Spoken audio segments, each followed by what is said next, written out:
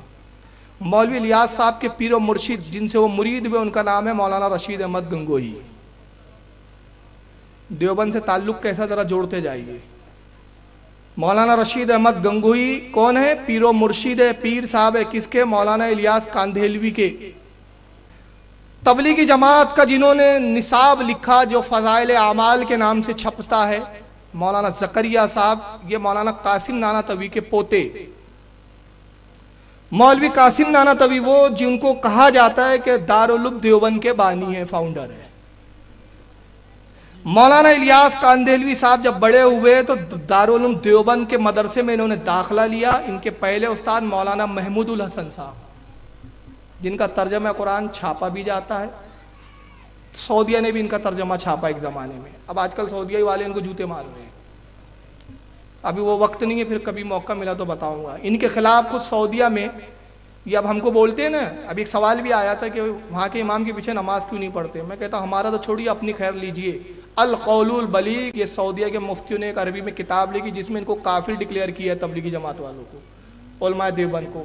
اور حالت کی کرامت کے قربان، جب اعلیٰ حضرت نے فتویٰ لایا تھا تو انہوں نے سب سے بڑا بہانہ یہ کیا تھا کہ ہماری عبارتوں میں وہ کفریات نہیں ہیں. مولانا احمد رضا خان صاحب نے ہماری عبارتوں کی غلط مفہوم بیان کیے. ان سعودیہ کے عالموں کو، اس زمانے کے جو ترکی سنی عالم تھے، ان بیچاروں کو اردو آتی نہیں تھی. اردو عبارتوں کو عربی میں غلط طریقے سے ڈھالا اور غلط مفہوم عربی میں بتا کر ان سے کفر کا فتویٰ لایا. ہماری عبارتوں کا مطلب نہیں. سعودی نجدی مفتیوں نے کیا کیا؟ خود اردو زبان سیکھی اور انہی عبارتوں پہ حکم کفر لگایا جس پر اعلیٰ حضرت لگا چکے ہیں، وہی کتابوں پہ. تو مطلب یہ ہوا کہ انہوں نے جو اردو سمجھا اور اردو سے جو عربی کیا وہی اعلیٰ حضرت نے کیا تھا. ایک چیز تو ابھی تو ان کا بھی وہاں سے بھی بائیکاٹ ہے، ان کو بھی کافی ڈکلیئر کیا جا رہا ہے. تو بہرحال کسی زمانے میں محمود الحسن صاحب کا ترجمہ سعودیہ نے چھاپا تھا، اب بند کر دیا. محمود الحسن ان کے پہلے استاد مولانا الیاس کاندھیلوی کے. ابتدائی تعلیم محمود الحسن سے حاصل کی مولانا مولوی الیاس صاحب نے، اور اس کے بعد جب فارغ ہوئے تو مزید علم کے لیے مولانا خلیل احمد امبیٹھی سے انہوں نے پڑھا. مولانا خلیل احمد امبیٹھی مولانا رشید احمد گنگوہی کے شاگرد. کتنے تعلقات ہو گئے دیوبند سے گہرے. پھر اس کے بعد منظور نعمانی جو تبلیغی جماعت کے بہت بڑے مبلغ اور کارکن بنے. منظور نعمانی دیوبند کے فارغ تھے، مولانا اشرف علی تھانوی کے شاگرد تھے. پوری زندگی اہل سنت سے مناظرہ کرنے گزار دی. یہ سب تعلقات ہیں. ابو الحسن ندوی جو ندوۃ العلماء کے بانی تو نہیں تھے، محتمم تھے، ابھی ہمارے علیمیہ ندوی بولتے تھے ان کو. ان کا بھی تبلیغی جماعت سے گہرا تعلق رہا. اور سب سے مستند جو کتاب ان کے حالات، مولانا الیاس کی حالات پر مانی جاتی ہے، وہ جناب ابو الحسن ندوی صاحب کی کتاب مولانا الیاس اور ان کی دینی دعوت.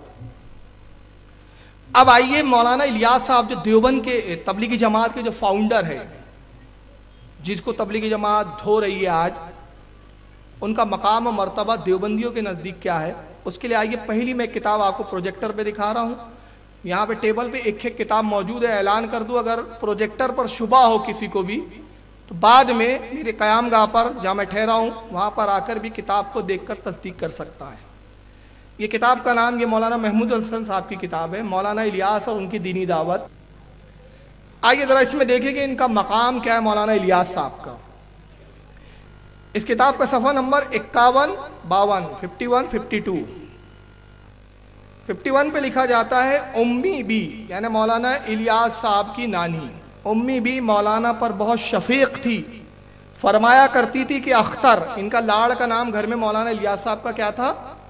اختر. فرمایا کرتی تھی کہ اختر مجھے تجھ سے صحابہ کی خوشبو آتی ہے. کبھی پیٹھ پر محبت سے ہاتھ رکھ کر فرماتی کیا بات ہے کہ تیرے ساتھ مجھے صحابہ کی سی صورتیں چلتی پھرتی نظر آتی ہے. مولانا محمد الیاس صاحب میں ابتدا سے صحابہ اکرام کی والہانہ شان کی ایک ادا اور ان کی دینی بے قراری کی ایک جھلک تھی، جس کو دیکھ کر مولانا محمود حسن ان کے استاد یعنی صاحب رحمت اللہ علیہ شیخ الہند بھی فرمایا کرتے تھے کہ میں جب مولوی الیاس کو دیکھتا ہوں تو مجھے صحابہ یاد آ جاتے ہیں. یعنی ان کی نانی کے بقول مولانا الیاس کاندھلوی جو تھے، یہ صحابہ کی خوشبو آتی تھی ان کے جسم سے، اور ان کی نانی کو ان کے ساتھ صحابہ چلتے پھرتے نظر آتے تھے. تو انڈائریکٹلی بتانا کیا چاہتے، ان کا مقام کیا تھا؟ پھر کیا نبی تھے، پیغمبر تھے؟ تو اب چلو اگر پیغمبر نہیں تھے، یہ ہمارا غلط قیاس ہے، تو کم سے کم صحابہ کی شان تھی، صحابہ کی شان جھلکتی تھی اور صحابہ کی خوشبو آتی تھی ان سے معاذ اللہ. تو کیا رسول اللہ کے صحابی کے ہم پلہ تھے؟ یہ کتنی بڑی صحابہ کی توہین ہے. جبکہ صحابہ کا مقام کیا ہے؟ اللہ کے رسول فرماتے لوگوں میرے صحابہ کو گالیاں نہ دو، لا تسبوا اصحابی، میرے صحابی کو گالی نہ دو. قسم وحدہ لا شریک کی، میرا کوئی صحابی اگر ایک مد، ایک مٹھی جو اللہ کی راہ میں خیرات کرے اور تم احد پہاڑ کے برابر سونا خرچ کر دو تو میرے صحابہ کے مقام کو نہیں پہنچ سکتے.